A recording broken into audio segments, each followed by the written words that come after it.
வாழ்க வையகம் வாழ்க வையகம் வாழ்க வளமுடன். குரு வாழ்க, குருவே துணை. அருள்தந்தை அவர்களின் தெய்வீகமான சிந்தனை. உள்ளுணர்வு. இன்ட்யூஷன் என்பது நீ பேசாத போது இறைவன் பேசிக்கொண்டிருக்கிறான் என்பார்கள்.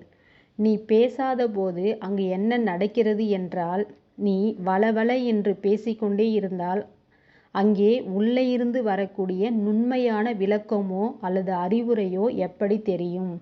டமாரம் அடிக்கிற சத்தம் கேட்டு கொண்டிருந்தால் ஒருவர் பேசுவது நமக்கு காது கேட்பதில்லை அல்லவா?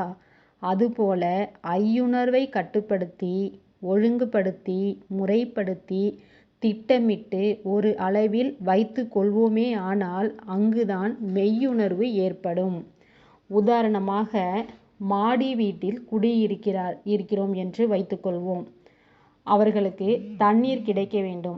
கீழே குடியிருப்பவர்களுக்கும் தண்ணீர் கிடைக்க வேண்டும். தொட்டியிலிருந்து 2 குழாய்கள் மேலொன்றும் கீழொன்றுமாக இணைப்பு கொடுத்து உள்ளார்கள்.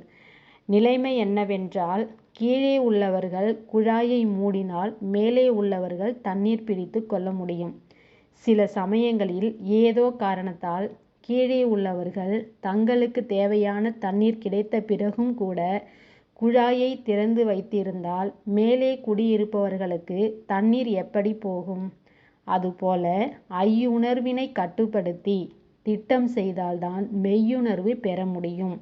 அதற்கு ஐயுணர்வை ஒழுங்குபடுத்த முயற்சி எடுத்துக்கொள்ள வேண்டும்.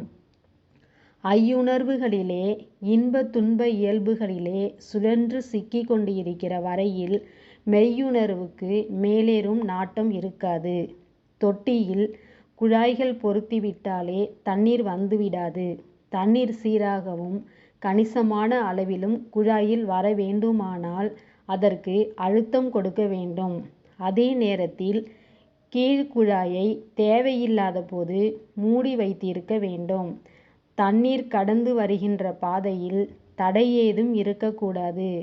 இவற்றையெல்லாம் ஒட்டுமொத்தமாக பார்ப்போமேயானால் ஒவ்வொரு நிமிடமும் இந்த ஐயுணர்வு இல்லாமல் வாழ முடியாது. அருள் தந்தை வாழ்க வளமுடன். நன்றி.